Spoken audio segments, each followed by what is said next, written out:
தேர்தல் நேரத்துல இல்ல, தேர்தலுக்கு முன்னாடியே இன்னும் 2-3 மாசத்துலயே நிறைய தொடர் கைதுகள் தமிழ்நாட்டுல இருக்கும். முழுக்க அந்த கும்பல் இருக்கும்னு தான் என்னுடைய கணிப்பு. தலைமை குடும்பத்தை குறி வச்சு நடக்குமா? கட்டாயம் நடக்கும், கட்டாயம் நடக்கும். இன்னைக்கு பேசுபொருளா இருக்க வேண்டியது தெரியுமா உங்களுக்கு? சொல்லுங்க. முந்தா நாள் உச்ச நீதிமன்றத்துல அமலாக்கத்துறை நேரா போயிட்டு ஏற்கனவே ஒரு ஸ்டே வாங்கியிருக்காங்க. உடைச்சி அரசு அதிகாரி தவிர்த்து மற்றவர்கள் எல்லாம் விசாரிக்க தடை இல்லைன்னு வாங்கிட்டாங்க. அப்படியா? இது இன்னைக்கு விவாதம் ஆயிக்கணும் 2 நாளா. இந்த செய்தியே பெருசா வெளியில தெரியலையே. அப்புறம் பக்கம் கேமரா திருப்பி வச்சுக்கிறோம். அப்புறம் என்ன தம்பி? அதனால டெல்லி பயணம்ன்றது தோல்வியில தான் முடிஞ்சிருக்குது, முழு வெற்றி இல்ல அப்படின்னு சொல்ல உதயநிதி ஸ்டாலின் வந்து முழுசா தப்பிக்கல அப்படின்னு எடுத்துக்கலாமா? ஆமா, தப்பிக்கிறதுக்கான வாய்ப்பு இல்ல, வாய்ப்பு திறக்கல. இதெல்லாம் விட்டு தாய்லாபுரத்துல என்ன வந்து வெறிச்சோடி இருக்குதா? எங்க வெறிச்சோடுன்னு உனக்கு நான் அறிவாலயத்துல கூட்டம் வருதா? அறிவாலயத்துக்கு கலெக்ஷன் வருதா? அறிவாலயத்துக்கு ஸ்டாலினே வரலண்ணே சொல்றேன். இதெல்லாம் இருந்தது. அப்ப வந்து ஐயா ராமதாஸ் வந்து பாஜக கூட்டணியில இருந்து பாமகவை விலக்கணும் அப்படின்னு நினைக்கிறாரு. அது பிடிக்காத RSS இப்படிப்பட்ட வேலைகளை செய்யறாங்க. நடந்திருக்கிற அந்த விஷயங்கள் இருக்கலாம், இருக்கலாம். RSS புரியுது. இதுல உடனே பாமக அவர் வந்து ராமதாஸ் தரப்புல ஒரு பாமக, சின்னவர் தரப்புல ஒரு பாமக, ரெண்டுல எதனா ஒண்ணு தான் பக்கம் வந்துருமா, நம்ம சேர்த்துக்கலாம் அப்படின்ற கனவுல இந்த கருஞ்சட்டை கோஷ்டிகள் இருக்கலாம். அது நடக்காதுன்னு நான் சொல்ல வரேன். ஓகேண்ணே, அந்த கட்சி உடையறதுக்கு வாய்ப்பே கிடையாது. தெரிஞ்சு நீ அப்படிலாம் கனவு கண்டுட்டு படுத்துன்னு உங்களை சொல்லல. அடுத்து யார சொல்ல வரீங்கன்னு புரியுது. ஒட்டுத்துணை கோஷ்டிகள்லாம் அந்த கனவுல நீங்க படுத்துக்கிட்டு இருக்காதீங்க, அது ஒரு காலமும் உடையாது. அவங்கதான் ரொம்ப கொண்டாடுறாங்கண்ணே இந்த பிளவை. ஆமா, ஏன்னா உங்களுக்கு ஒண்டியா நின்று அரசியல் பண்றது துப்பே கிடையாது. நீ 10 பேரை நெற்றிக்கண் உறவுகளுக்கு வணக்கம். இன்றைய அரசியல் உரையாடலில் நம்முடன் இணைந்திருப்பவர் மூத்த பத்திரிகையாளர், ஊடகவியலாளர் அன்பு அண்ணன் ஏகலைவன் அவர்கள். வாருங்கள், அவருடன் பேசலாம். அண்ணே வணக்கம். வணக்கம். வணக்கம் தம்பி. அண்ணே, பாமக 2ஆக உடைந்தது. அன்புமணி, ராமதாஸ் இவங்க இருவருக்கும் இடையிலான மோதல் உச்சகட்டத்தை எட்டி இருக்கு. காலையில இருந்து வந்த செய்திகளை நீங்களும் பார்த்துருப்பீங்க. 2 பேருமே மாறி மாறி தனித்தனியா மாவட்ட செயலாளர் கூட்டத்தை நடத்துறாங்க. ஒருவர் மாத்தி ஒருவர் பொறுப்பாளர்களை நியமிக்கிறதும் நீக்கிறதுமா இருக்கிறாங்க. உண்மையாகவே என்னதான் பிரச்சனை? எதற்காக இந்த மோதல் நடந்துகிட்டு இருக்கு? இல்லை, பொதுவாகவே ஒரு கட்டமைப்பு அப்படின்றதுல அதுக்குள்ளார சில பேர் வந்து புல்லுருவிகள் அப்படின்ற மாதிரி இருப்பாங்க. யாருக்காகவே சில பேர் வேலை செய்வாங்க. அது எல்லா கட்சியிலுமே இருக்கக்கூடிய ஸ்பை பண்ணக்கூடிய அந்த வேலைகள் அப்படின்ற மாதிரி. எங்கள் அப்பா மகன் அதுக்குள்ள ஒரு ஒரு உறவு வந்து ஒரு சிக்கலாகிறதுக்கு காரணம் சில பேரோ இருக்குமோ அப்படின்ற ஒரு சந்தேகமும் அதுக்குள்ள பேசப்பட்டிருந்தது. யாரா இருக்கும்னு நீங்க நினைக்கிறீங்க? கட்சிக்குள்ளாரே ரொம்ப சீனியரா ரொம்ப காலமா இருக்கிறவங்க. சரி, ஒரு தரப்பு வந்து RSS தரப்பு உள்ள வேலை செய்யுது. அது பாஜகவை விட்டு, பாஜக கூட்டணி விட்டு பாமக இன்னைக்கு விலகக்கூடாதுன்றத கண்ணு கருத்துமா பார்த்துக்குது. இந்த மாதிரி ஒண்ணு இப்போ அதை வச்சுதான் ஒரு மோதல் உள்ளுக்குள்ள வளர்த்துதா அப்படின்னு சொல்ல வர்றாங்க. இன்னொரு விஷயம், மருத்துவரையை சொல்லக்கூடிய சில காரணங்களை வந்து சரியானது தான். இப்போ அந்த கட்சி அன்னைக்கு அந்த முடிவு எடுத்திருந்தால், பாஜக அல்லாது அதிமுகன்னு போயிருந்தா இன்னைக்கு ஒரு 3 நாடாளுமன்ற உறுப்பினர்கள் பாமக கிடைச்சிருக்கணும். ஓகே, கட்சி அங்கீகாரம் இதெல்லாம் இருந்தது. அப்ப வந்து ஐயா ராமதாஸ் வந்து பாஜக கூட்டணியில இருந்து பாமகவை விலக்கணும் அப்படின்னு நினைக்கிறாரு. அது பிடிக்காத RSS இப்படிப்பட்ட வேலைகளை செய்யறாங்க. நடந்திருக்கிற அந்த விஷயங்கள் இருக்கலாம், ஒரு சந்தேகம் இருக்கலாம். RSSஓ அடுத்தது இங்க இருக்கக்கூடிய ஒரு கோஷ்டி ஒண்ணு இருக்குல்ல, திராவிட மடத்தினுடைய கோஷ்டிகள். ஓகே, இதுவும் அந்த வேலைகள்லாம் வந்து எப்பயுமே ஒரு அமைப்பை வந்து 1 2ஆக்கி A டீம் B டீம் ஒன்று தான் கூட வச்சுக்கிறது அப்படின்றதுல காலங்காலமாக திமுக நடந்துட்டு இருக்கிற ஒரு விஷயம். எனக்கு தெரிஞ்சு இது உடையுமா அப்படின்லாம் வாய்ப்பு இல்லை. ஆனா உடஞ்சிருச்சு அப்படின்னு தான் செய்தியா போடுறாங்க. வாய்ப்பே இல்லை. நான் ஒன்றும் சொல்றேன், இன்னைக்கு எழுதி வச்சு இது அப்பா மகனுக்குள்ள இருக்கக்கூடிய ஒரு பிரச்சனை. நிர்வாகி இன்னைக்கு இவர் பேசும்போது வந்து இந்த பாமக இது சொத்து இது எல்லாமே நீங்க தான் அப்படின்னு சொல்லிட்டாரு. இப்போ எல்லாம் சாதாரண தொண்டனாக இருந்து நாங்க பண்றது, யாருடைய கட்சியோ யாருடைய இதுவும் இல்லை, உங்களுது தான் அப்படின்னு சொல்லிட்டாரு. சில முரண்பாடு கசப்பு நீங்கிச்சு. உங்களுக்கு ஒரு சில விஷயங்கள் சொல்றேன், வரலாற்றில் நடந்த விஷயங்கள்லாம். மகன் என்னை வந்து எட்டி வச்சான், கழுத்தை பிடிச்சான், ஸ்டாலினை காமிச்சு கொஞ்ச நாள்ல செத்துருவான்டா அப்படின்னு என்கிட்டயே சொன்னான். என் மனசு ஒரு தந்தையாக எவ்வளவு கொதிச்சிருக்கும் அப்படின்னு சொல்லிட்டு ஒரு மோதல் உருவாகுது. கருணாநிதி சொன்னார். கருணாநிதியை தான் சொல்ல வரேன். அதுக்கடுத்த பிறகு அந்த இடத்துல ஒரு மோதல் பெரிய அளவில் போயிட்டு ஒரு கட்டத்தில் வந்து தினகரன் கருத்து கணிப்பு வெளியிடுது. கனிமொழிக்கு செல்வாக்கு அதிகம், மற்றவர்களுக்கு இதர அப்படின்னு போட்டு முடிச்சதுல ஒரு பெரிய இது வந்து அதில் மற்றவர்கள்லாம் அப்போ யார் அப்படின்னு அங்கே அழகிரி டீம் வந்து தினகரன் பத்திரிகை நீ என்னடா உள்ளே வந்து ஒரு லாபி பண்ணி பிரித்து விட்றியா அப்படின்றதான் கோபம். 3 பேர் எரிஞ்சாங்க. இப்போ கேடி பிரதர்ஸ்ன்னு சொல்லக்கூடிய தயாநிதி மாறன், கலாநிதி மாறன் அங்கே போய் நின்று வீர முழக்கம் விட்டதெல்லாம் இன்றைக்கும் இருக்குது. இவர்களை குற்றவாளி கூண்டில் நிறுத்தாமல் தண்டனை வாங்கி கொடுக்காம ஓய மாட்டோம், இந்த 3 பேர் மேலேயும் சத்தியம் இறந்து போனாங்க அப்படிலாம் சொல்லி வந்தானுங்க. தண்டனை வாங்கி கொடுத்தானுங்களா? இல்லை. நீதி கிடைச்சதா? இதயம் நீத்தது, கண்கள் பனித்தது அப்படின்னு கூடிக்கிட்டாங்கல்ல. அதே உதயநிதி, அதே தயாநிதி திமுகவுக்கு எதிராக வேலை செய்கிறார் அப்படின்னு சொல்லிட்டு ஒரு பெரிய அளவில் கட்சியை உடைக்கிறதுக்கெல்லாம் பண்ணி தொடங்க போகிறதெல்லாம் சொல்லி நடந்தது வேலை. கட்சியை விட்டு நீக்கிட்டாங்க. மகனுக்கு போட்டியாக சில வேலைகள்லாம் செய்கிறாங்கன்னு சொல்லிட்டு இப்போ இன்னைக்கும் ஒன்றா தானே இருக்கிறாங்க. ஆமாம். இவ்வளவு மோசகரமான வேலை செஞ்ச திமுகவிலேயே ஒன்றுக்குள்ளாம் இருக்கிறப்போ ஒரு தந்தை மகனுக்குள்ளாக ஒரு பெரிய மோதலும் இல்லை. அதாவது நான் இவ்வளோ நாளாக இருந்துக்கிட்டு இருக்கிற ஒரு கட்சி முடிவு நீ சரியாக எடுக்க தெரியாமல் எடுத்துட்டியே, நீ செயல் தலைவராக இரு, நான் பார்த்துக்கிறேன், மற்றபடி முடிவு எடுக்கிற விஷயத்தை பார்க்குறதுலாம் பிரச்சனை. அது ஒன்றும் பிரச்சனையே இல்லை. அப்புறம் தொண்டர்கள்லாம் அடுத்தது ஐயாவுக்கு வயசாகிருக்கு சரிதான், ஓய்வு எடுக்கட்டும், நம்ம இளையவது கூட சேர்ந்து நிற்போன்னு வந்து திரள்றாங்க. இதில் ஒரு பெரிய விஷயமும் நடக்க போகிறது இல்லை. புரியுதில்ல? இதில் ஒன்றே பாமக அவர் வந்து ராமதாஸ் தரப்பில் ஒரு பாமக, சின்னவர் தரப்பில் ஒரு பாமக, ரெண்டுல எதனா ஒண்ணு தான் பக்கம் வந்துருமா, நம்ம சேர்த்துக்கலாமா அப்படின்ற கனவுல இந்த கருஞ்சட்டை கோஷ்டிகள் இருக்கலாம். அது நடக்காதுன்னு நான் சொல்ல வரேன். ஓகேண்ணா, எனக்கு புரியுது. ஆனா இத்தகைய மோதல் என்பது வெறும் பின்னடைவுக்காக மட்டும் நடக்கிற மாதிரி தெரியலையே. அப்படி அதுக்காக மட்டும்தான் நடக்குது அப்படின்னா அதை சுட்டி காட்டி விமர்சனம் செஞ்சிருந்தா ஒருவேளை இதை ஏத்துக்கலாம். ஆனா ஐயா ராமதாஸ் என்ன சொல்றாரு அப்படின்னா, 34 வயசிலேயே அன்புமணியை நாடாளுமன்ற உறுப்பினராக்கி நான் பெரிய தப்பு பண்ணிட்டேன் அப்படின்னு சொல்றாரு. அந்த அளவுக்கு அன்புமணி என்ன பெரிய தப்பு பண்ணிட்டாரு? குடும்பத்துக்குள்ள சில கசப்பான சம்பவங்கள் இருக்கும். சரி, அப்பா மகனுக்குள்ள நிறைய விஷயங்கள்லாம் நடந்திருக்கு, நிறைய கதைகள் வரலாற்றுல இருக்குது. இன்னைக்கு அதை பேசும்போது இந்த வெறுப்புல வந்து நான் இன்னைக்கு தப்பு செய்துட்டேன், தலித் எழில்மலையை நான் வந்து விட்டுட்டு இவருக்கு கொண்டு வந்துட்டேன் பதவியை அப்படிலாம் இன்னைக்கு சொல்ல வராது. கரெக்டு. அது ஒரு வெறுப்பு, ஒரு கோபம், அது கொஞ்ச நாள் ஆச்சுன்னா ஆறிடும்ன்ற. புரியுதுல உங்களுக்கு? 3 பேரை எரிச்சிட்டாங்களா? இல்ல அப்படி எதுவும் நடக்கல. 3 பேரை யாரா எரிச்சாங்களா, கொன்னுட்டாங்களா யாரையாவது? இல்லண்ணே, இப்ப எனக்கு என்ன புரியல அப்படின்னா, இந்த பிரச்சனையோட தீவிரத்தை கொஞ்சம் ஆழமா ஆராய்ஞ்சு பார்க்கலாம் அப்படின்னு சொல்றேன். இப்ப ஐயா ராமதாஸ் வந்து அன்புமணி மேல இத்தகைய குற்றச்சாட்டுகளை முன்வைக்கிறது மட்டும் இல்லாம அவரை மொத்தமா ஓரங்கட்டவும் பாக்குறாரு இல்ல. அவருக்கு ஆதரவா இருக்கிற எல்லா மாவட்ட செயலாளர்களையும் இவர் வந்து நீக்கி விடுறாரு. ஆனா அவங்கள நீக்கினது செல்லாது அப்படின்னு மறுபடியும் அன்புமணி அவர்கள் அறிக்கை விடுறாரு. மொத்தமா ஓரங்கட்ட பாக்குறாரா? அந்த அளவுக்கு என்ன பெரிய தப்பு பண்ணிட்டாருன்னு நான் கேக்குறேன். எல்லாத்துக்குமே கோபத்தின் வெளிப்பாடு. கோபம் தான் நடந்தது. கோபம் தான். இப்ப நான் அப்பனா இருக்கிறேன், என் பையன் வந்து தப்பு இந்த மாதிரி செய்யறேன், ஏதோ ஒண்ணு நான் சொல்றேன் சரி வரல, நான் உடனே சில விஷயங்கள் அவனுக்கு ஆதரவா இருக்கிறதெல்லாம் கொஞ்சம் வந்து மிரட்டணுன்றதுக்காக நீக்கிறேன், அவ்வளவுதான். வந்து அதுதான் சரி வராதுன்னு. இது ஒரு பெரிய பிரச்சனையே இல்லையே தம்பி. உங்களுக்கு கொஞ்சம் பின்னாடி போய் பாருங்க. திமுக உங்களுக்கு திராவிட கட்சி எப்படி எத்தனை முறை உடஞ்சிருக்குன்னு மொத்தம் 37 முறை இந்த மாதிரி பிரச்சனையெல்லாம் வந்து நீதி கட்சியில இருந்தே வருது. நீதி கட்சி தொடங்கினதுல இருந்தே இவன் சரியில்லை சொல்லிட்டு ஒரு டீம் உருவாக்கி அது ஒரு கட்சி உருவாக்கி அதுல நீதி கட்சியில மட்டுமே கிட்டத்தட்ட 17 முறை பெரும் உடைப்பு. திராவிட கட்சி அப்புறம் தீக்கான்னு தொடங்கின பிற்பாடு அதுல இருந்து உடஞ்சி வெளியே வந்த திமுக பார்த்தா அது பிற்பாடு ஒரு 7-8 உடைப்பு. அதிமுக அப்புறம் அதிமுகவிலே உடைப்பு இவ்வளோலாம் நடந்தது. ரத்த கலீரெல்லாம் நடந்திருக்குது. இதெல்லாம் பார்க்குற பாட்டாளி மக்கள் கட்சியில் ஒண்ணுமே இல்லை. இப்போ இளைஞர்கள் நாங்கள் வந்து ஒரு கூட நிற்கிறோம் அப்படின்னு நிற்கிறாங்க. அடுத்த ஜென்ரேஷன் வருது இல்லை உங்களுக்கு. சரி, அது வந்து கொஞ்ச நாள்ல சரியா போயிடும். சரி, ஒரு கட்டத்துக்கு பிற்பாடு அவர் சொல்லிட்டார், இன்னைக்கு அப்பா போய் நாளைக்கு உட்காந்து பேசிட்டு அப்பா ஒன்றும் இல்லை, நீங்க தான் தலைவர், நீங்க சொல்லுங்க நான் செய்யறேன், முடிஞ்சு போச்சு, ஒரு விஷயம் இல்லை. அது வந்துருச்சு. இன்னைக்கு அதை சொல்லிட்டாரு, நீங்க சொல்லுங்க நாங்க செய்யறோம், தொண்டனா செய்யறேன் நான், வேலை ஒரு பிரச்சனை இல்லை, கட்சி உங்களுது தான், நீங்க தான் தலைவர் அப்படின்னு ஒத்துக்கிட்டாரு. முடிஞ்சு போச்சு, அவ்வளவுதான், விஷயம் முடிஞ்சு போச்சு. அப்புறம் இதுல உடனே பிரியுதுன்னு. ஆனா அவருடைய முடிவுக்கு கட்டுப்படுற மாதிரியே தெரியலையே. அன்புமணி ராமதாஸ் ஐயா ராமதாஸ வந்து தலைவர் அப்படின்னு சொல்றாரு, கொள்கை வழிகாட்டி அப்படின்னு சொல்றாரு. ஆனா முடிவுகளை மட்டும் நான் தான் எடுப்பேன்னு சொல்றாரு. இது பெரிய முரண்பாடா இருக்கு. முரண்பாடு இல்ல, ஒன்னும் முடிவுகளை அவர் எதுவும் எடுக்கல.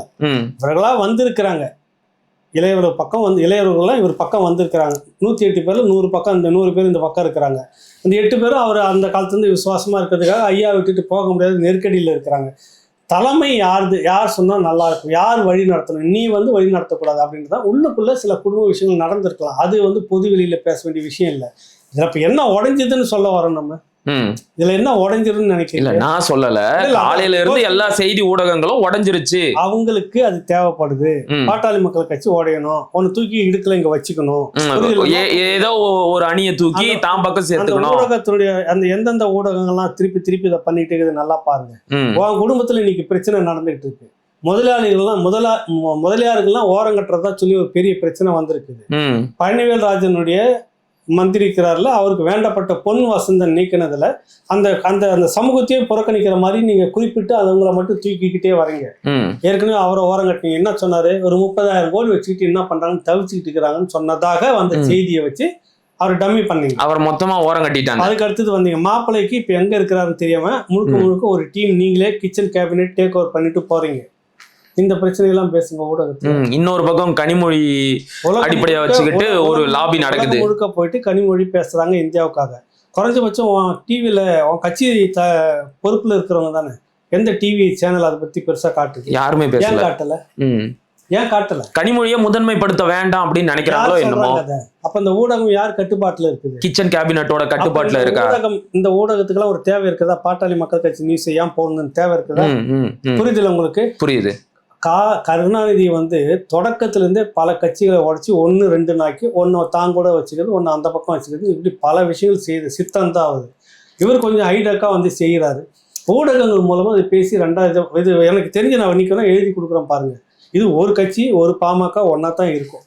பிரிஞ்சு போய் 2 கோஷ்டி அப்படின்றதுலாம் வாய்ப்பே கிடையாது. அப்படியே ஒரு வேளை மருத்துவர் பெரியவர் இல்ல நானே தான் அப்படின்னு ஒரு பகுதியா பிரிஞ்சு போனாலும் அங்க இருக்க மாட்டாங்க, இருக்காது. இவர் இந்த பக்கம் இருக்கும், அது ஒரு கட்சியாக தான் செயல்படும். முடிவெடுக்கிறதுல யார் அப்படின்னு ஒரு போட்டி போயிட்டு இருக்குது. அது முடிவுக்கு வந்துச்சுன்னா சரியா போச்சு, அவ்வளவுதான் விஷயம். ஓகே, அவ்வளவுதான். இதுல என்ன ஏன் இந்த இப்ப நீங்க சொல்ற மாதிரி இவ்வளோ கொந்தளிச்சு இவ்வளோ செய்தியை போட்டுக்கிறதுக்கு காரணம் என்னன்னா, ஒண்ணு செய்தி ஏதாவது சொல்லி ஆகணும். சரி, 24 மணி நேரம் ஓட்டணும் செய்தி இல்ல, அது போட்டு பண்ணிட்டு இருக்கணும்.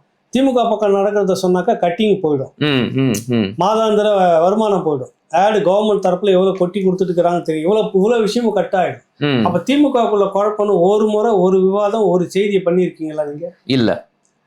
திமுகக்குள்ள ஈடியில மாட்டிருக்கிற இந்த 4 பேர் முக்கியமான இந்த நபர்கள் இப்ப மாட்டிக்கிறது உங்களுக்கு ரஞ்சிதா, அவன் பேரு ரத்தீஷ், ஆகாஷ், அதுக்கடுத்து பாஸ்கரன், அதுக்கு விக்ரம் ஜூஜு, இவங்க 4 பேர் கொடுக்கக்கூடிய வாக்குமூலம் உதயநிதி சிறைக்கு போவாரா? நீங்க ஒரு விவாதம் நடத்துங்க.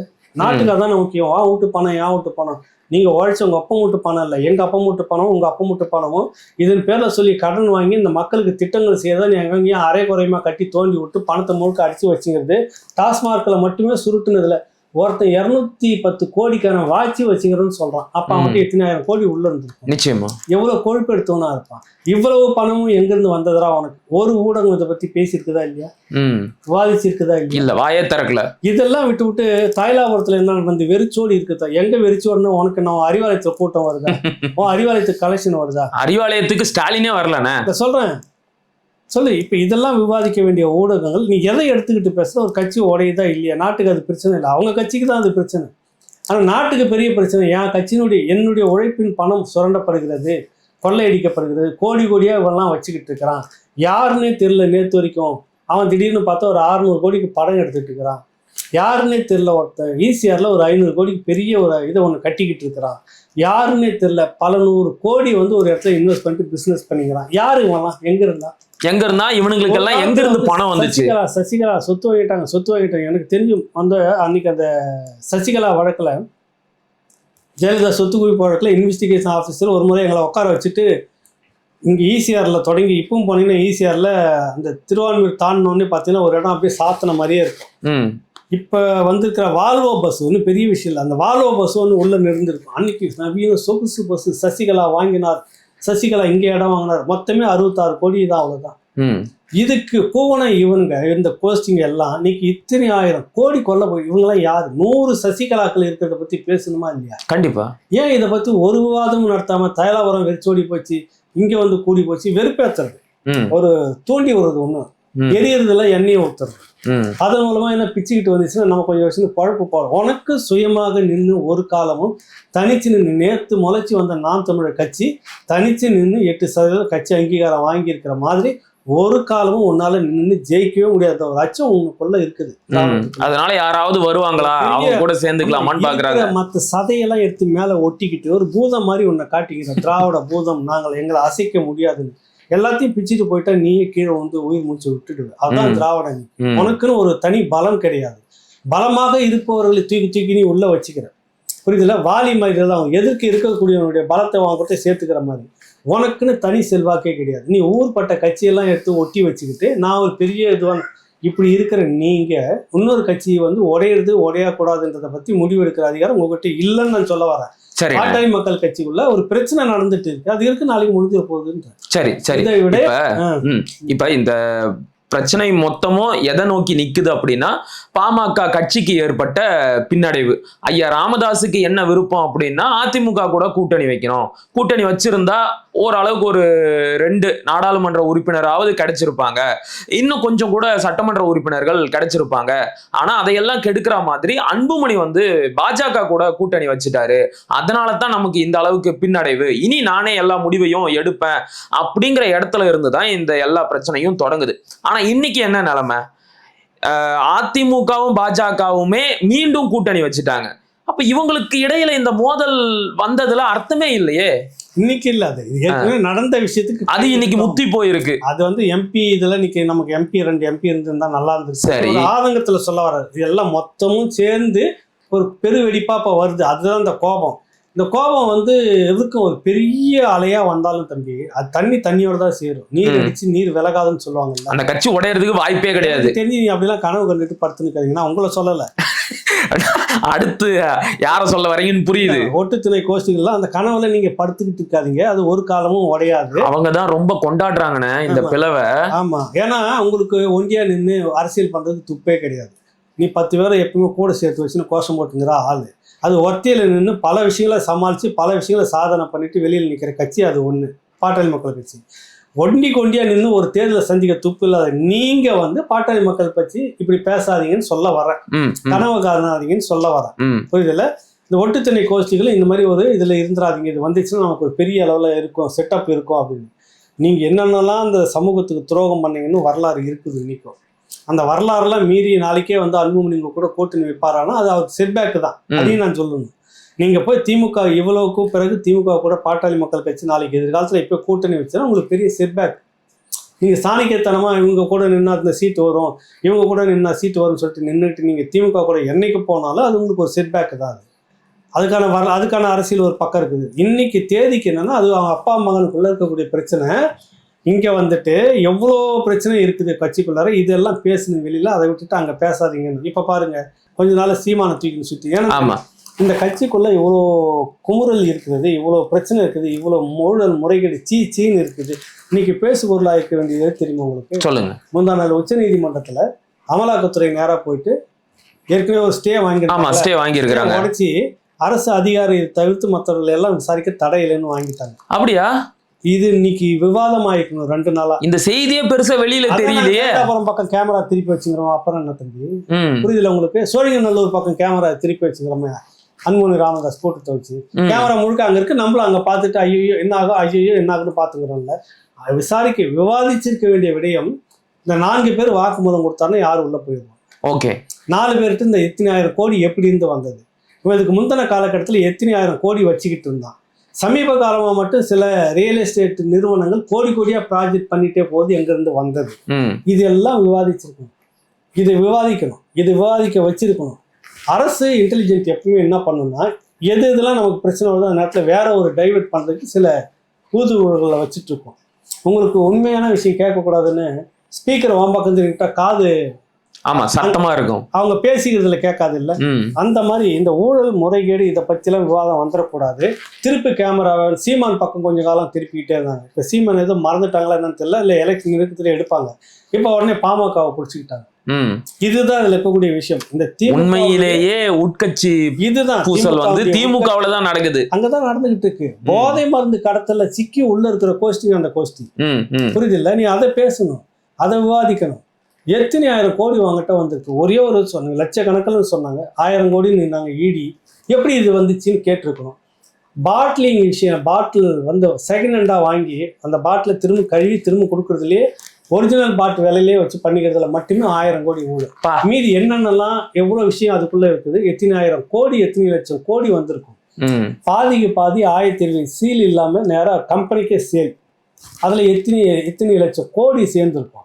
இப்ப இவ்வளவு பணமும் பிளாக் மணி கணக்குல வரல. இந்த பிளாக் மணி யாராட்டெல்லாம் கொடுத்து எப்படி அதுல இந்த 4 பேர் ஒருத்தர் இதெல்லாம் விவாதம் வந்திருக்கணும் தம்பி. இதெல்லாம் பேசுங்கன்னா இது உங்க வியர்வை என் வியர்வை, உங்க உழைப்பு என் உழைப்பு, உன் பேர்ல வரக்கூடிய கடன் என் பேர்ல வரக்கூடிய கடன், எல்லாத்தையும் விட குடிகாரங்கிட்ட வந்து புடிங்கி தின்னு இருக்கிறாங்க. சொல்றேன், குடிகாரங்கிட்ட புடிங்கி தின்னு இல்ல, தாலி அறுத்த காசு. பல லட்சம் குடும்பங்களுடைய தாலி அறுத்த காசை நீ வச்சுக்கிட்டு நீ கொம்மாலாடிச்சுங்கிற. இதை விவாதத்தை வைக்கணும், இதை பேசணும், கேமரா இங்க திருப்பணும். இதை ஜென்டிலா ஒரு பெருந்தன்மையான இல்லை, இது ஒரு இதுதான் ஜென்டில் விவாதம்னு சொல்லணும். ஒரு ஒத்த சசிகலாவுக்கு கூவி கூவி ஒப்பாரி வச்சு நீங்க பண்ண இன்னைக்கு 100 சசிகலாக்கள் இதுக்குள்ளாக இருக்கிறாங்க. திமுகக்குள்ளார 100 சசிகலாக்கள் பேசணும் இல்லை இந்த ஊடகங்கள். யாரா நீங்கெல்லாம், எங்கிருந்து வந்தது, உங்ககிட்ட இந்த பணம் எங்கிருந்து வந்தது, ஏன் கமுக்கமா இருக்கீங்க? இதை பத்தி யாரும் பேசிடக்கூடாது அப்படிங்கறதுனால தான் இதை பெருசாக்கி மக்கள் கிட்ட காட்டுறாங்க. பெரிய விஷயமே இல்லை என்ன கேட்டீங்கன்னா. நீ ஒன்னும் ஒரு வாரத்துல பாரு எல்லாமே. சரிண்ணே, நான் என்ன கேட்கிறேன், ஒரு பேச்சுக்காக பாமக கற்பனை தான் ரெண்டா உடையுதுன்னே வச்சுக்குவோம். ஒரு அணி இப்ப திமுக பக்கம் போகுது, இல்லைன்னா திமுக தலைமை வந்து தான் பக்கம் இழுத்துக்குது அப்படின்னா அங்க விசிக எப்படி இருக்கும்? அதை யோசிக்கலையா? ரொம்ப கஷ்டம்தான் அது, புரியுதுல்ல? இப்ப அவருக்கு நீங்க விசிகாவும் அவ்வளோ லேசில் இடம் போட்டுறாதீங்க. அவர் வலிய நான் திமுகவில் தான் இருக்கிறேன், இவ்வளோ அவமானங்கள் நம்ம நிறைய விமர்சனம் பண்ண இதுக்கு மத்தியிலையும் இருக்கிறதுல ஒரு சாணிக்கத்தனம் இருக்குது, புரியுதுல்ல? அவருக்கு இப்ப ஆல்ரெடி அதிமுக ஒரு பக்கம் கதவு திறந்துகிட்டு இருக்கு, ஓகே, இல்லைன்னா விஜய் பக்கம் இருக்குது, புரியுதுல்ல உங்களுக்கு? எங்க போனாலும் அவருக்கு செல்வாக்கு இருக்குது. இருந்தாலும் ஏன் நான் வந்து சொல்லிட்டு இருக்கிறேன்னா, நாளைக்கு சீட் பேரிங் பேசும்போது ஏதாவது ஒரு சிக்கல் வந்ததுன்னா நான் பொறுப்பு இல்லை, நீங்க தான் அதுக்கு பொறுப்புன்னு ஒட்டுமொத்த தலித்து மக்களுடைய ஓட்டுகளையும் விரோத ஓட்டு, திமுக விரோத ஓட்டா மாத்தி இவர் எங்க போகணுமோ அங்க போய் செட்டில் ஆயிடுவார். அந்த விஷயம் நடந்துகிட்டு இருக்கு. பாமக 1-2 அங்க இருந்தாலும் இங்க 1 இருந்தாலும் இவர் வேற ரூட் எடுத்து இவர் செய்யறதுக்கான இடத்த வச்சுக்கிட்டு தான் அரசியல் பண்றாரு திருமாவளவன். அவ்வளோ ஒன்றும் லேஸ். நம்ம நினைக்கிறோம், அவரை நம்ம கிண்டல் பண்றோம், நீ ஒன்று இவ்வளோ முட்டு கொடுக்கணும், இவ்வளோ கழிவு ஊற்றணும் இருப்பான்னு இங்கே அறிவாலயத்திலே முட்டு கொடுத்துக்கிறீங்களான்னா அவர் கணக்கு ஒன்று வச்சுங்கிறார். ஒன்னா ஊரே சொல்லிடுச்சு உங்க கூட தான் இருக்கிறேன், ஊரே சொல்லிடுச்சு உங்களுக்கு வாசல்ல தான் உட்காந்துட்டு இருக்கிறேன், ஊரே சொல்லிடுச்சு நீங்க செய்யறதுல நியாயப்படுத்திட்டு உட்காந்துட்டு வந்தேன். கரெக்ட். அவ்வளோக்கும் பிறகு எனக்கு சீட்ல நாளைக்கு நீ கையை வச்சுன்னா உன்னோட துரோகி யாரு இருப்பாங்க, எக்ஸ்போஸ் பண்ணிட்டு போக வர மாட்டாங்க. கண்டிப்பா அதான் நடக்கும். அது புரியுதுல்ல? புரியுது. ஆக நீங்க ஊருக்கு சுத்தி நீங்க நிறைய விஷயங்கள் பேசிட்டு இருக்கீங்களா, எல்லாம் திமுகவுக்கு இந்த முறை பேக் ஃபயர்ன்றது நிறைய காத்துக்கிட்டு இருக்கு. ஒன்றும் அவசரப்பட வேணாம், காத்துனுங்க. உங்களுக்கான ஊடகங்களை வச்சு நீங்க தசை திருப்பிக்கிட்டு இருந்தாலும் கத்திரிக்காய் மூத்தனா கடத்தூருக்கு வந்து தான் ஆகணும். கண்டிப்பா அன்னைக்கு வந்து எல்லா விஷயமும் வந்து பேசிப்போம், அன்னைக்கு பொறுத்து இருந்து பார்க்கலாம். இப்ப பேசும்போது ஒரு முக்கியமான விஷயத்த சுட்டி காட்டினீங்க. ஈடி வந்து 2 நாளைக்கு முன்னாடி உச்சநீதிமன்றத்தை அணுகி அரசு அதிகாரிகளை தவிர்த்து இந்த ஊழலில் சம்பந்தப்பட்ட மற்ற நபர்களை விசாரிக்கலாம் அப்படிங்கிற அனுமதியை வாங்கி இருக்கிறதா சொன்னீங்க. எனக்கு என்ன கேள்வி அப்படின்னா, அப்ப நம்முடைய முதலமைச்சரின் டெல்லி பயணம் வீணா? அதனால எந்த பயனும் இல்லையா? இல்ல, அவங்க என்ன பேசப்பட்டது என்னன்னா, ஒரு மந்திரி சரி குழு பதவியில் இருக்கிறதா சொல்லி வந்த தகவல். ஆமா, அந்த மந்திரி மூலமா மந்திரியா நாடாளுமன்ற உறுப்பினர், முன்னாள் நாடாளுமன்ற உறுப்பினர். ஓகே, புரியுதா? அவருக்கு RSS நெட்வொர்க் வந்து இருந்துகிட்டு இருக்குது. எப்படின்னு சனாதன எதிர்ப்புன்னு பேசுறாரு அவர், எப்படி RSS கூட கணக்கு இருக்கு கூட்டணி? நீங்க அவ்வளவு லேஸ்லாம் நினைக்காதீங்க. எப்பெல்லாம் RSS சனாதனத்துக்கு குளிர் அடிக்குதோ அப்ப திராவிடத்தை இழுத்து போத்திக்கும். ஓகே, இவங்களுக்கு எப்ப ஓவரா குளிர் அடிக்குதோ அப்ப வந்து ஆரியத்தை இழுத்து போத்திக்கும். அவ்வளவு லேசப்பட்ட ஆரிய உதடுகள் உன்னது, திராவிட உதடுகள் என்னது, அதுதான் கரெக்டா சொல்லிட்டீங்க. அந்த மாதிரி இவங்க நெட்வொர்க் எடுத்து பேசி கிச்சன் கேபினெட்ல இருக்கக்கூடிய அந்த லாபிலாம் பேசி முடிச்சு ஒரு பிரச்சனை இல்லாம எங்களுக்கு சிக்கல் இல்லாம முடியுன்றப்ப சில டிமாண்ட் வச்சதா சொல்லி தகவல் வந்த செய்திகள். இதெல்லாம் டிமாண்டுன்னா என்ன இருக்க போகுது? டிமாண்டு புதிய கல்விக் கொள்கை எடுத்துக்கோ, இந்த நீட்டுன்னு கூப்பாடு போறது எலெக்ஷனுக்கு வேணா வச்சுக்கோ, ஓட்டு வாங்கி ஏமாத்திட்டு வரணும் இல்லை. நாங்கள் இந்த வரக்கூடிய சட்டமன்ற தேர்தலில் எத்தனை இடத்துல பாஜகவை நிறுத்துறோமோ அத்தனை இடத்துல நீங்க வலுவான ஆட்களை நிறுத்த எங்களுக்கு ஜெயிக்கிறதுக்கான வேலையை நீ பார்க்கணும். டீலிங். ஓகே, இந்த சட்டமன்ற தேர்தலில் அதிக தொகுதியோட சட்டமன்ற உறுப்பினர்கள் உள்ள போவாங்க. அதிமுக கூட டீலிங் பேசி கூட்டு என்ற மாதிரி கொண்டுட்டு வர்றதுக்கு வாய்ப்பு இருக்குதுன்ற மாதிரி கணக்கு டெல்லி பண்ணுது. ஆக இந்த முறை நம்ம கால் பதிச்சிடணும். அதை நேராக பகைச்சிக்கிட்டு பண்றதை விட இவனை வச்சுக்கிட்டு நம்ம தொகுதிகளை ஜெயிக்க வச்சுக்கணும். எனக்கு நீ தொந்தரவு பண்ணக்கூடாது. அதிமுக கூட நாங்கள் ஏதோ ஒன்று மண்டையை போட்டு உருட்டிக்கிட்டு சீட்டு வாங்கிக்கிறோம், தோற்கடிக்க கூடாது. இது முதன்மையானது. ரெண்டாவது விஷயம், மத்திய அரசுடைய எல்லா திட்டங்களும் இந்த பரந்தூர் அது இதுன்னு இருக்குல்ல, எல்லாம் முடிச்சு கொடுத்துருந்தோம். இதுல சாத்தியமாயிட்டோம்னாக்கா 2026 நாங்கள் வந்துட்டோம்னா உனக்கு எல்லாமே சுமூகமா போவோம். இதுல எதனா சொதப்பினா உனக்கு தலைவலி திருவலி ஆரம்பிச்சிடும். இதுதான் விஷயம். அது கூட எந்த அளவுக்கு இருக்குது அப்படின்னு தெரியாது. ஏன்னா பாரதிய ஜனதா கட்சி தமிழ்நாட்டில் மட்டும் ஆட்சி செய்ய போறதில்லை, ஆல் ஓவர் இந்தியாவிலையும் செய்ய போறதில்லை. அப்ப ஊழலுக்கு எதிரானவர்கள் நாங்கள் சொல்லிக்கிட்டு வர நீங்க ஊழல் செஞ்ச ஒரு பேர் வழியை காப்பாற்றி விட்டுக்கிட்டே வரீங்க. கேஜ்ரிவாலுக்கு ஒரு நீதி, இங்க ஒரு நீதியா? ஆமா, எல்லாமே ஒரே வழக்கு தானே, எல்லாமே வந்து மதுபான கொள்முதல் வழக்கு தான். அவரை மட்டும் கைது பண்ணீங்க, இவங்களையும் விட்டுட்டீங்கன்னு கேள்வி கேட்பாங்க. பல மாநிலத்துல பல எதிர்கட்சிகள் பாஜகவை டேமேஜ் பண்ணும். ஓகே, அப்ப நீங்க தமிழ்நாட்டுக்கு மட்டும் இந்த சலுகையை நீ விட்டு கொடுத்துட்டீங்கன்னா அது பாஜகவுக்கு தெரியாம இல்லை. இந்த விஷயம் தெரியும். பேருக்கு வந்து இப்போதைக்கு லைட்டா விட்டு இருக்கிறாங்க, லைட்டா அமைக்க வச்சிருக்கிறாங்க, ஒன்னும் விடல. லைட்டா பார்க்கலாம் அப்படின்னு இருக்கிறாரு. முழுசும் கை கொடுக்கல பிரதமர், ஒத்துழைக்கலன்றதையும் சொல்ல வராங்க. ஒத்துழைச்சி ஒருவேளை உங்களுக்கு செய்தாங்கன்னா பாஜகவுக்கு தமிழ்நாட்டில் இதோட சங்கு தான். இருந்த கொஞ்சம் நெஞ்ச பேரும் இது வரைக்கும் ஊழலில் சிக்கலை நாங்கள் நேர்மையானவர்கள் சொல்லிட்டு இருக்கிறாங்களே, பக்கா ஊழல் பேர் வழியும் தெரிஞ்சு எல்லாத்தையும் நீங்களே பிடிக்கிறீங்க, நீங்களே விடுவிச்சுட்டு இருக்கிறீங்க, என்னடா அவங்க கதைன்னு மக்கள் பேசுவாங்களா இல்லையா? கண்டிப்பா பேசுவாங்களா இல்லையா? அதிமுகவுக்கும் அதனுடைய அடி இருக்கும், அந்த பாதிப்பு அதிமுகவுக்கும் இருக்கும். மக்கள்கிட்ட ஒரு பெரிய அதிருப்தி திமுக மேல இருக்குது. திமுக மேல இந்த ஊழல் நடவடிக்கை எடுக்காத பாரதிய ஜனதா கட்சியை கூட்டணி வச்சுட்டு வர அதிமுகவுக்கும் அதனுடைய அடி இருக்கும். புரியுது உங்களுக்கு? சிக்கலுக்குள்ள இருக்குதுன்னு சொல்ல வரேன் நான். அதனால டெல்லி பயணம்ன்றது தோல்வியில தான் முடிஞ்சிருக்குது, முழு வெற்றி இல்ல அப்படின்னு சொல்ல. உதயநிதி ஸ்டாலின் வந்து முழுசா தப்பிக்கல அப்படின்னு எடுத்துக்கலாமா? ஆமா, தப்பிக்கிறதுக்கான வாய்ப்பு இல்ல. 4 பேரும் வந்து கொடுக்குற வாக்குமூலம் யாருகிட்ட இருந்து வாங்கணும்னு சொல்ல போறீங்க? இல்ல, அந்த உண்மையை சொல்லிதானே ஆகணும். எங்க இருந்து பணம் வந்துச்சு அப்படிங்கறத சொல்லிதான் ஆகணும். காப்பாத்துறதுக்காக நீங்க வேற எதனா கணக்கு போட்டு காப்பாத்தலாம், இல்ல ஒண்ணு இல்லைன்னு கூட கொண்டு வரலாம். ஒரு வாரத்துக்கு மேல ஒரு பெரிய ரெய்டு எல்லாம் பண்ணிட்டு இருந்தாங்க. சரி சரி, ஜி ஸ்கொயர்ல சபரீசன் சம்மந்தப்படுத்திருந்தாங்க. லண்டன்ல இருந்து வந்த உடனே கைதுன்னு எல்லாம் சொல்லி பேசப்பட்டது. ஒண்ணும் இல்லாம அப்படியே இருக்குது. எப்படி இப்ப இதெல்லாம் மக்களுக்கு தெரியுது. இது எதுக்கு சொல்ல வரேன்னாக்கா, இந்த வழக்கு வந்து சமரசம் ஆகல, ஏதோ ஒரு இடத்துல ஒரு இக்கி இருக்குது. இல்லண்ணே, சமரசம் ஆகலன்னு நீங்க சொல்றீங்க. ஆனா முதல்வர் டெல்லிக்கு போயிட்டு பிரதமரை சந்திச்சுட்டு திரும்பி வந்த உடனே இந்த தலைமறைவானாங்கல்ல ரத்தீஷ், ஆகாஷ் பாஸ்கரன், இவங்க எல்லாம் திரும்பி வந்துட்டாங்கண்ணே. இப்ப பெங்களூர்ல தான் இருக்கிறாங்கன்னு சொல்லி தகவல் வந்திருக்கு. இப்படி பாருங்களேன், சொல்லுங்க. எனக்கு கிடைச்ச தகவல் முதல்ல இப்போ யாருமே போகல. இங்கே தான் தமிழ்நாட்டுக்குள்ள ஒரு முக்கியமான, எங்கேயுமே போகல, இங்கே தான் இருந்தாங்க. அதிகாரிகளுடைய ஒரு கண்ட்ரோல்ல தான் இருக்கிறாங்க. அதுக்கு ஒரு முக்கியமாக இதுல இருக்கக்கூடிய ஒருத்தனுடைய அண்ணன் வந்து உயர் போலீஸ் அதிகாரியாக வெளிநாட்டுல இருந்துட்டு இருக்கிறாரு. அந்த தொடர்புல தான் இங்க எல்லாமே நிறைய நடந்துகிட்டு இருக்குன்னு நான் போட்டிருந்தேன், ஏற்கனவே பேசியிருந்தேன். சரி, இப்படியே நீங்க போனதா கூட வச்சுக்கோங்க. இந்த சமரசத்தின் மூலமாக உள்ள வர வச்சுட்டு இப்ப எப்படி வெளியே போவ? பட்டத்துக்குள்ள கொண்டு வந்துட்டோம்ல.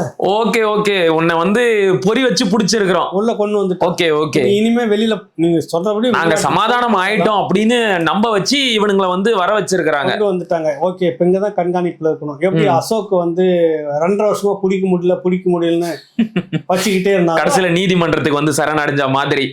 அந்த மாதிரி அதுக்கு சில காரணங்கள், அதுக்கு சில கணக்குகள்லாம் அங்க முடிஞ்சு இருக்குது. சிலது வெளியில வரும் தேர்தல் நெருக்கத்துல. அது போல அந்த 4 பேரையும் இப்ப உள்ள வர வச்சிருக்கலாம், வர வச்சு ஒரு வட்டம் போட்டுட்டு இருக்கலாம், பட்டத்துக்குள்ள மாட்டிக்கிட்டு இருக்காங்க அப்படின்னு வச்சு அப்படி எடுத்துக்கோங்க. சுத்தி செக் வச்சிருக்கு இப்ப பாஜக. இல்ல உங்களுக்கு புரியுது? ஓகே, சமரசம் ஆயிடுச்சுன்னு நீங்க எல்லாம் குளிர்ந்து போய் வந்திருப்பாங்க, வந்த உடனே மாட்டிக்கிறாங்க. திரும்ப நீ எப்படி போவோம்? அப்ப தேர்தல் நேரத்துல ஏதாச்சும் முக்கியமான கைது நடவடிக்கைகள் நடக்குமா?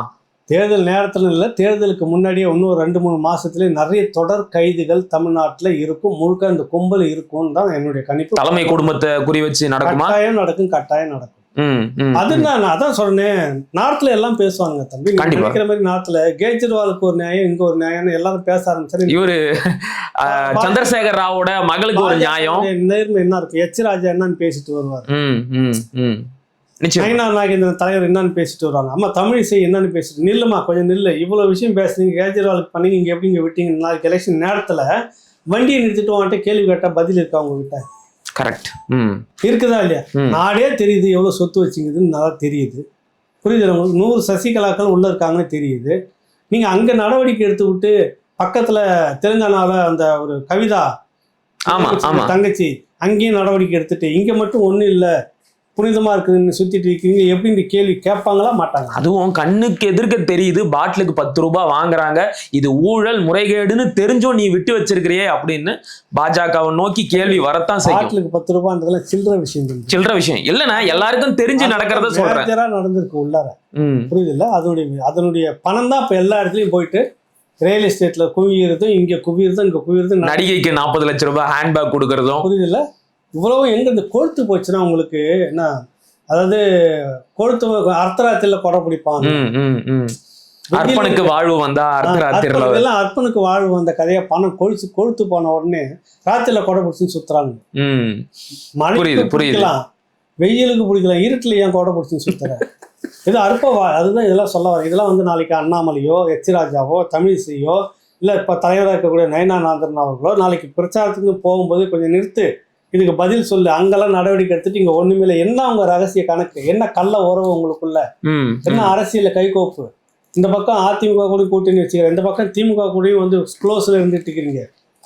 அப்புறம் என்னதான் வலுவான உங்களுக்கு பாஜகவினுடைய சட்டமன்ற தொகுதியில வலுவான திமுக ஆட்களை போடலையே, இதெல்லாம் நாளைக்கு பேசு பொருள் ஆகும் இல்லை?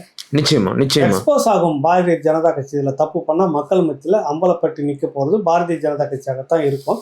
அதனால இந்த விஷயம் நீ அவ்வளோ லேஸ்ல விட்டுற மாட்டாங்க. நெருக்கத்துல வந்து தொடர் கைதுகள் இருக்கும். நீங்க அப்ப உடனே என்ன கொல்றாங்களோன்னு கத்தினாலும் சரி, என்ன பழி வாங்க துடிக்கிறாங்க, பழி அது இப்பவே ஆரம்பிச்சிட்டாங்க. இல்லைன்னா எனக்கு இன்னொரு டவுட்டும் இருக்கு. இப்ப கைது நடக்கும் அப்படின்னு நீங்க உட்பட பல முக்கியமான பத்திரிகையாளர்கள் ஊடகவியலாளர்கள் சொல்றீங்க. ஆனா உதயநிதிக்கு அதை பத்தி எந்த கவலையுமே இருக்கிற மாதிரி தெரியலையே. நாங்க மோடிக்கும் பயப்பட மாட்டோம், ஈடிக்கும் பயப்பட மாட்டோம் அப்படின்னு இப்ப சமீபத்துல கூட சொன்னாரு. அன்னைக்கு டெல்லியில அவர் போய் இருக்கும் போதே சொல்லிட்டு இருந்தாரு. அப்ப தைரியமா தானே இருக்கிறாங்க, அவங்க எந்த தப்பும் பண்ணல அப்படின்னு தானே ஆகுது. அப்ப எதுக்கு நிதி ஆயோக் கூட்டத்துக்கு போனீங்க? இது 3 வருஷத்துக்கு முன்னாடி நிதி ஆயோக் கூட்டம் இல்ல, நிதி ஆயோக்கிய கூட்டம்னு விமர்சிச்ச ஆள் தானே நீங்க. கண்டிப்பான. ஆனா தமிழ்நாட்டுக்கு தேவையான நிதியை வாங்கணும்ல. 3 வருஷத்துக்கு முன்னாடி வாங்கியிருந்தா ஒன்னும் நல்லா இருந்திருக்குல்ல நாடு. சொல்லுங்க, 3 வருஷம் முன்னாடி இன்னும் வாங்கியிருந்தீங்கன்னா, வருஷம் போய் வாங்கியிருந்தீங்கன்னா இன்னைக்கு வர அக்கறை அன்னைக்கு உனக்கு வந்திருந்தா இன்னும் நல்லா இருந்திருக்கும்ல. இப்பதானே ஒன்றிய கல்வி அமைச்சர் வந்து தர்மேந்திர பிரதான் நாங்க வந்து நிதியை கொடுக்க மாட்டோம் அப்படின்னு சொன்னாரு. அந்த சம்ர சிக்ஷா அபியானா அதுல 2000 கோடி தரமாட்டோம் இப்பதானே சொன்னாரு. 3 ஆண்டுகளாகவே தமிழ்நாட்டினுடைய நிதியில இருப்பு இருக்குது, வரலன்னு சொல்லிக்கிட்டே இருக்காங்க. 3 வருஷமும் நிர்மலா சீதாராமன் நாங்கள் இவ்வளோ தொகையை விடுவிச்சிருக்கிறோம், இவ்வளோ பண்ணியிருக்கிறோம், இவ்வளோ செய்திருக்கிறோம், கல்வியில் உள்பட இவ்வளோத்தரம் கொடுத்துருக்குன்னு சொல்லிட்டே தான் இருக்கிறாங்க. நீங்கள் இங்கே வேற கதை ஓட்டிகிட்டே இருக்கீங்க. இப்போ என்னன்றீங்க, தமிழ்நாட்டின் நலன் கருதி சிங்கத்தை அதனுடைய குகைக்குள்ளேயே போய் சந்திச்சுட்டு வந்ததா திமுக கம்யூனிஸ்ட் கட்சி மூத்த தோழர் வந்து முத்தரசன் வந்து சொல்கிறாரு. அங்கே போய் அது என்ன சிங்கம், நீ சிங்கத்தினுடைய குகையில் நீங்கள் என்ன போய் சந்திச்சுட்டு வந்தீங்க, அங்கே போய் மியாவுனீங்களா இல்லை கர்ச்சிச்சிங்களா தெரியல எனக்கு. ஆனா மிரட்டிட்டு வந்தாருன்னு, நிதியை மட்டும் கொடுக்கல, வரிகூடா இயக்கம் நடத்துவோம் அப்படின்னு மிரட்டிட்டு வந்திருக்கிறாரு. எல்லாரும் மத்தியிலும் உட்காரும் போது ஒரு முறை பேசி முடிச்சுட்டீங்க, அதே விஷயத்தையும் தனியா சந்திச்சு பேசணும், கதவு சாத்திக்கிட்டு பர்சனலா சில விஷயங்களை கேட்டு வாங்கி இருக்கிறாரு. அது என்ன பர்சனல் என்ன உனக்கு, நீ எல்லா விஷயத்தையும் நிதி ஆயோக் கூட்டத்துல பேசி முடிச்சிட்டீங்க, அதுவும் மோடியை புகழ்ந்து. கேளுங்க, வருகிற 2046 உலகத்திலே மிகப்பெரிய பொருளாதாரத்துல முன்னேறிய நாடாக மோடியினுடைய அரசு இருக்க போகிறதுன்றதெல்லாம் நீ ஊதிட்டீங்க இங்கே எல்லாம். அப்புறம் போய் கதவு சாத்திக்கிட்டு எதுக்கு ஊத்தணும்னு ஒரு கேள்வி இருக்குது இல்ல? கேள்வி இருக்குதா இல்லையா? கண்டிப்பா. இங்க அது சொல்றாரு, அவரே சொல்றாரு பேட்டியில, நல்லா கவனிங்க. இங்க பேசி இன்னும் நல்ல அழுத்தம் கொடுக்கறதுக்காக தனிப்பட்ட முறையில சந்திச்சு பேசி இருப்பாரு, கையெல்லாம் முடிச்சு அழுத்தி பேசிட்டு.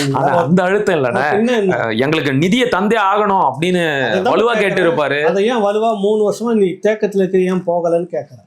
இங்க ஈடிக்கும் மோடிக்கும் பயப்பட மாட்டேன்றீங்க, அப்பா போய் அங்க மோடி கிட்ட உட்காந்துக்கிறாரு, என்ன கதைன்னு கேட்கறேன். நீங்க வசனம் நீங்க என்ன வேணாலும் பேசிக்கலாம், நாங்க கேட்டுட்டு இருக்கோம், எழுத்து பேசினா நாங்க வந்துட்டு வேற மாதிரி எங்களை விமர்சனம் பண்ணுவீங்க, இல்ல வேற என்ன முத்திரை குத்துவீங்க, நியாயமான ஒரு கேள்வி கேட்க விட மாட்டீங்க. தமிழ்நாட்டின் நலனில் அக்கறை இருக்குது. இப்போ நீங்கள் போய் பார்க்குறீங்கன்னா 3 வருஷத்துக்கு முன்னாடி இருந்து இந்த பிரச்சனை இருக்குது. 3 வருஷமா தமிழ்நாட்டின் மேலே, 4 வருஷமா தமிழ்நாட்டின் நலனில் உங்களுக்கு அக்கறை இருக்கிறதா இல்லையா? இல்லைன்னு தான் ஆகுது. இல்லைன்னு தானே ஆகுது. அப்போ இப்போ மட்டும் அக்கறை வந்துச்சுன்னா எதுக்காக வந்துச்சு?